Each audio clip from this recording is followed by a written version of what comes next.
Olá pessoal, na aula de hoje vamos discutir a solução da nossa lista 2, a lista envolvendo impulso e quantidade de movimento de sistemas isolados. Vamos lá? Vamos à primeira questão? A primeira questão diz o seguinte: a velocidade de uma bola de tênis de massa 50 gramas num saque muito rápido pode chegar a 216 km por hora, mantendo-se aproximadamente constante durante todo o tempo de voo da bola. Supondo que a bola esteja inicialmente em repouso e que o tempo de contato entre a raquete e a bola seja de 0,001 segundo, ou seja, 1 milésimo de segundo, e sendo g 10 metros por segundo ao quadrado, pode-se afirmar que a força média aplicada à bola no saque é equivalente ao peso de uma massa de quantos quilos aqui na Terra, né? Essa força é seria equivalente a quantos quilos? Ou seja, dado uma força em newtons, isso seria equivalente num campo gravitacional de 10 a quantos quilos? Né? Muito bem. A bola tem 50 gramas, tá? Ela chega a uma velocidade de 216 km por hora, tá? E a raquete a atinge durante um intervalo de tempo de interação de 0,001 segundo. Então vamos lá. A massa da bola é de 50 gramas, vamos passar isso para o sistema internacional, dividindo por 1000, 0,005 kg. A velocidade inicial é zero, a parte do repouso, e atinge uma velocidade após a interação de 216 km por hora, que dividindo por 3,6 equivale a 60 metros por segundo. Então passamos tudo para o sistema internacional. Então eu tenho uma bola, uma massa de massa 0,05 kg, que parte do repouso sob a ação de uma força aplicada pela raquete e sai com uma velocidade de 60 metros por segundo. O tempo de interação foi de 0,001 segundo. Qual seria a força média aplicada pela raquete à bola? Muito bem, vimos que a força média é a razão entre a variação da quantidade de movimento do corpo que sofre a ação dessa força, dividido pelo tempo de interação. Bom, a variação da quantidade de movimento é a quantidade de movimento final em módulo, né? Menos a quantidade de movimento inicial. Colocando a massa aqui em evidência, teremos que a força média vai ser a massa que multiplica a velocidade final menos a velocidade inicial. Colocando todo mundo em unidade do sistema internacional, a massa é 0,05 kg, vezes a velocidade final, a velocidade com que a bola sai depois de ser atingida pela raquete, menos a sua velocidade inicial, que é zero, dividido pelo tempo durante o qual essa variação ocorreu, quer dizer, o tempo de interação entre a raquete e a bola, que foi de 1 milésimo de segundo. Então, o resultado aqui em cima está em newton segundo, e o resultado aqui embaixo está em segundo. Segundo cancela com segundo.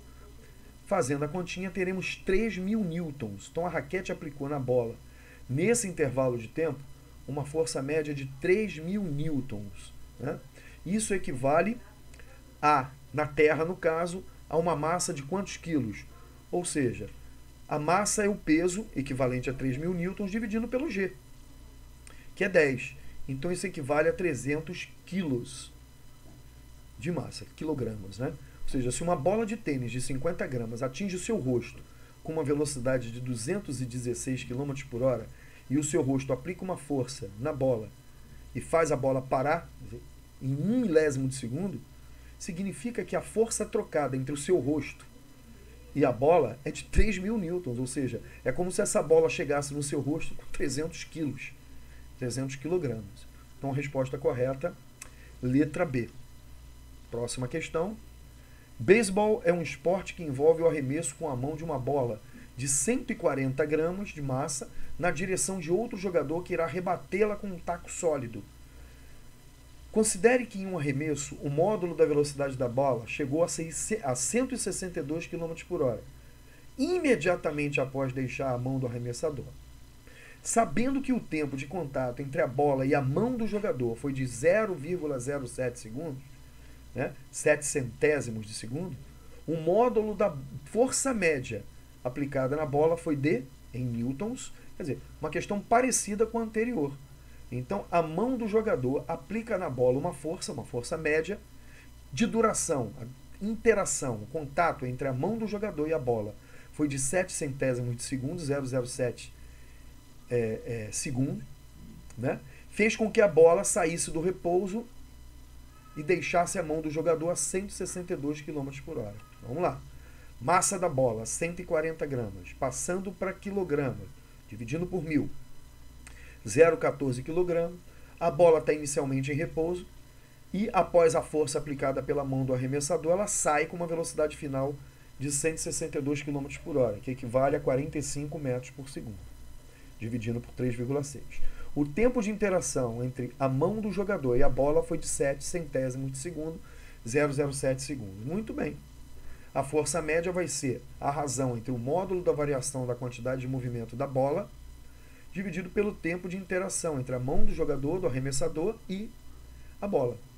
Então, a força média vai ser a variação na quantidade de movimento, mv menos mv0, colocando o m em evidência.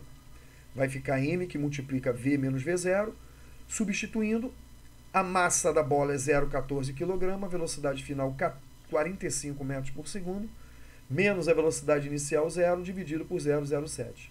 Essa razão aqui vai dar 2 vezes 45, 90 newtons. Então, a força que a mão do arremessador aplica na bola, nesse caso, foi de 90 newtons. Né? Então, resposta correta, letra B. Terceira questão. O gráfico representa a força resultante, então aqui é a força resultante, sobre um carrinho de supermercado de massa igual a 40 kg inicialmente em repouso. A intensidade da força constante, que produz o mesmo impulso que a força representada no gráfico durante o intervalo de 0 a 25 segundos, é em newtons igual a... Pessoal, atenção ao enunciado. A intensidade da força constante que produz o mesmo impulso que a força variável apresentada no gráfico.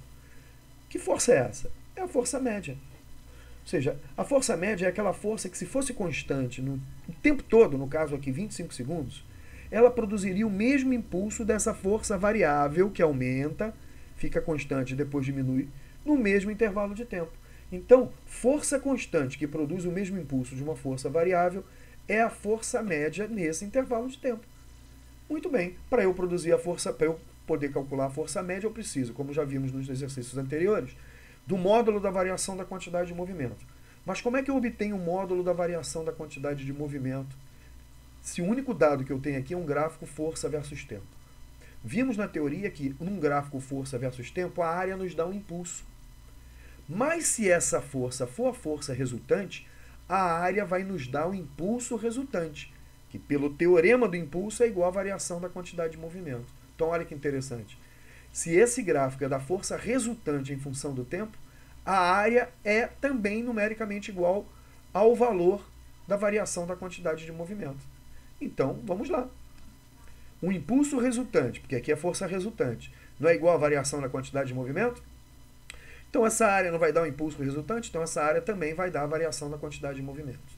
Em 25 segundos, a figura geométrica que eu vejo entre o gráfico e o intervalo de tempo é um trapézio. Então, a variação da quantidade de movimento é igual à área do trapézio.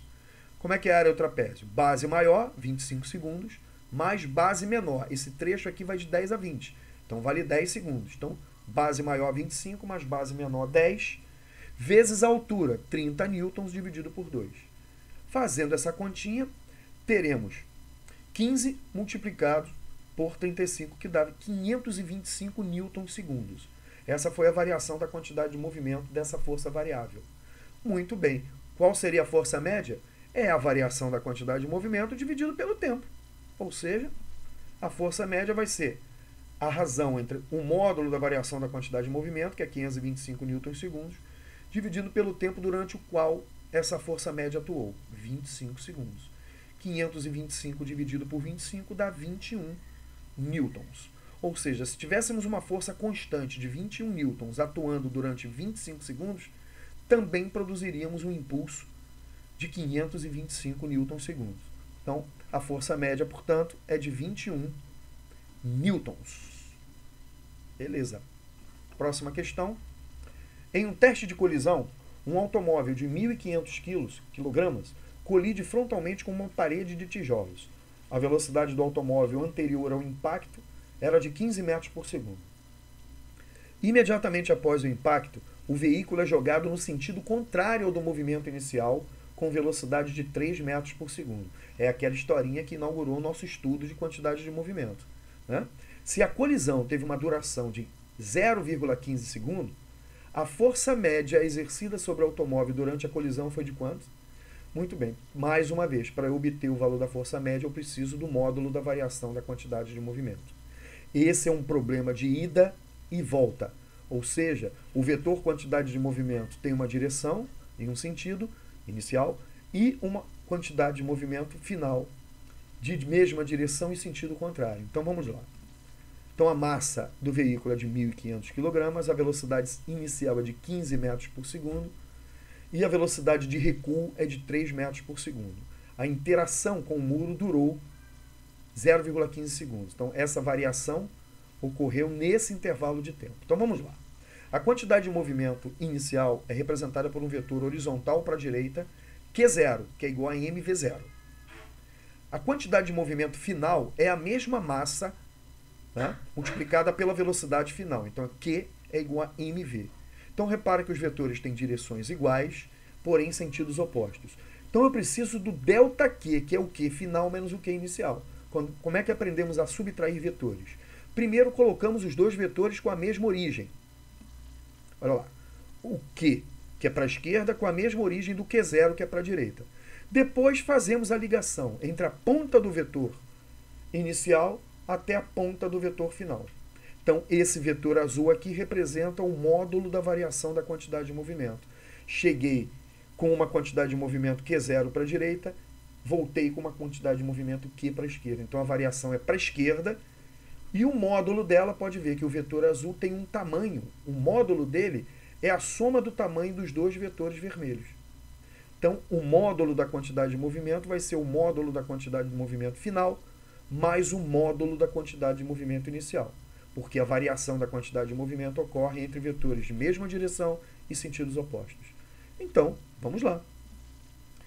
Como a massa é a mesma, eu coloco a massa em evidência. Vai ser o módulo da velocidade final mais o módulo da velocidade inicial multiplicado pela massa, no caso do carro. Então, qual vai ser a variação da quantidade de movimento? 1.500 kg somados com 3 mais 15 metros por segundo, ou seja, 18 metros por segundo. Então, teremos uma variação total na quantidade de movimento do carro, nesse intervalo de tempo, de 27.000 newtons-segundo. Muito bem. Então, qual foi a força média? Módulo da variação da quantidade de movimento dividido pelo intervalo de tempo. 27.000 newtons-segundo dividido por 0,15 segundos, teremos uma força média de 180.000 newtons. Bom, a única opção que tem aqui com 8 seria 18 vezes 10 elevado a 1, 2, 3, 4. Então, 180.000 é o mesmo que 18 vezes 10 a 4 newtons, resposta, letra E. Muito bem, vamos para a última questão dessa nossa primeira parte. O corpo B da figura tem massa 20 kg. Tudo isso aqui, ó. Toda essa estrutura tem uma massa de 20 kg e pode mover-se sem atrito sobre uma superfície horizontal. Do topo deste, como ilustra a figura, abandona-se velocidade inicial zero, um corpo A de massa MA 10 kg. Então, aqui do topo do B, eu vou soltar o A. Muito bem. Que após deslizar sem atrito sobre a superfície ondulada do corpo B, dela se separa com uma velocidade horizontal de 4 metros por segundo a uma altura H da posição inicial, abaixo da posição inicial. Então, eu vou soltar o A aqui, ó, ele vai abandonar o B para a esquerda com uma velocidade de 4 metros por segundo. Como o B pode deslizar sem atrito, temos aqui um sistema isolado. A única interação que ocorre é entre A e B. O peso do B é anulado pela ação da normal. E como não tem atrito nenhum, a quantidade de movimento do sistema se conserva na horizontal. A resultante é nula na horizontal das forças externas, porque não tem atrito, né? Nem entre A e B, nem entre B e o solo. Então, podemos usar a conservação da quantidade de movimento entre o sistema constituído pelos corpos A e B para determinar a velocidade de recuo do B. É como se fosse o canhão, né? Quando o A abandonar o B, é como se o B estivesse disparando o A para a esquerda. Ora, para conservar a quantidade de movimento do sistema, o B tem que recuar para a direita. Então, qual seria a velocidade com que o B recua para a direita após o abandono de A para a esquerda? Então, o sistema aqui são os corpos A e B, considerando o sistema isolado. Então, a quantidade de movimento final do sistema é igual à quantidade de movimento inicial do sistema. Então, Q do A mais Q do B final tem que ser igual a Q do A mais Q do B inicial. Então, Q do A final é a massa do A vezes a velocidade final do A. Q do B final é a massa do B vezes a velocidade final do B. É igual Q inicial do A, massa do A vezes a velocidade inicial do A. Q do B inicial, massa do B vezes a velocidade do B inicial. Tanto o A quanto o B estão inicialmente em repouso quando eu solto o A aqui de cima. Então, a quantidade de movimento do A mais a quantidade de movimento do B inicialmente é zero. Então, qual é a massa do A? 10 kg. Qual é a velocidade final do A, com que ele deixa aqui o B? 4 metros por segundo.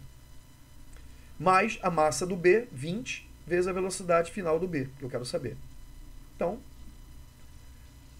10 vezes 4 mais 20, velocidade final do B é igual a zero. Então, 20, velocidade final do B é igual a menos 40. Esse cara passa para cá subtraindo o zero. Menos 40. Menos 40 dividido por 20, menos 2. O menos mostra que o B se move em sentido contrário do A. Se eu usei a velocidade do A para a esquerda positiva e a velocidade final do B negativa, é porque o B se move para a direita. Então, quando o A chega aqui embaixo, com essa velocidade de 4 metros por segundo, o B recua para a direita com menos 2 metros por segundo. Então, a velocidade do B após o fato do A ser liberado, o A sai para a esquerda a 4, o B vai para a direita a 2. De fato, né, pessoal, como a massa do B é 2 vezes maior, na conservação da quantidade de movimento, ele tem que recuar com uma velocidade 2 vezes menor. Então, se o A, que tem massa 10, vai para a esquerda com 4, o B, que tem massa 20, vai para a direita com velocidade 2. Muito bem. Agora, qual é a altura com que o A foi abandonado? Aqui tem que tomar muito cuidado. Tomando o plano como referência e desprezando os atritos, as normais não realizam trabalhos. Não realizam trabalho. Né? Então, somente a força da gravidade realiza trabalho nesse problema. Então, o sistema é conservativo. Então, a energia mecânica inicial de A mais B é igual à energia mecânica final de A mais B. Então, a energia mecânica inicial é a cinética mais a potencial gravitacional. Cinética do A. Só que quando o A começa a escorregar, o B começa a se mover para a direita. Né? Chegando aqui no final, o A sai a 4 e o B vai para a direita a 2. Então, inicialmente, a energia cinética do A é zero e eu tenho, em relação ao plano horizontal de referência, que eu coloquei aqui embaixo, o A tem energia potencial gravitacional. Né? O B, como está apoiado no plano horizontal de referência, não tem energia potencial gravitacional. Quando o A chega aqui embaixo, ele tem uma energia cinética e o B também tem. Então, a energia cinética final é a energia cinética do A, mais energia cinética do B, mais energia potencial gravitacional do sistema, que aqui embaixo é zero. Então, a energia cinética inicial do A é zero, a energia potencial gravitacional do A é MAGH, a energia cinética final do A é MA, velocidade final do A ao quadrado sobre 2, a energia cinética do B, a massa do B, velocidade final do B ao quadrado sobre 2. E a energia potencial gravitacional final do sistema é zero. Então, vamos substituir os valores. Energia potencial gravitacional do A. Massa do A, energia, o G vale 10, né? Então, MA 10, G vale 10 vezes H. Bom, massa do A, 10, velocidade final do A, ele sai aqui a 4 metros por segundo, ao quadrado sobre 2. Energia cinética do B, o B tem 20 quilos, nós vimos que no final ele sai para a direita a 2 metros por segundo, só que para a energia cinética não interessa o sinal, 2 ao quadrado sobre 2. Então, teremos aqui 160 por 2 é 80, e teremos aqui 20 vezes 2, 40. 120 dividido por 100, a altura com que o A é abandonado no início do processo é de 1,20 m, 1,2 metros. Então, a velocidade do B, quando o A chega aqui embaixo, é de 2 metros por segundo em módulo, e a altura com que o A é abandonado é de 1,2 metros. Resposta, letra D. Beleza. Então, pessoal, com isso encerramos a primeira parte da solução da nossa lista 2.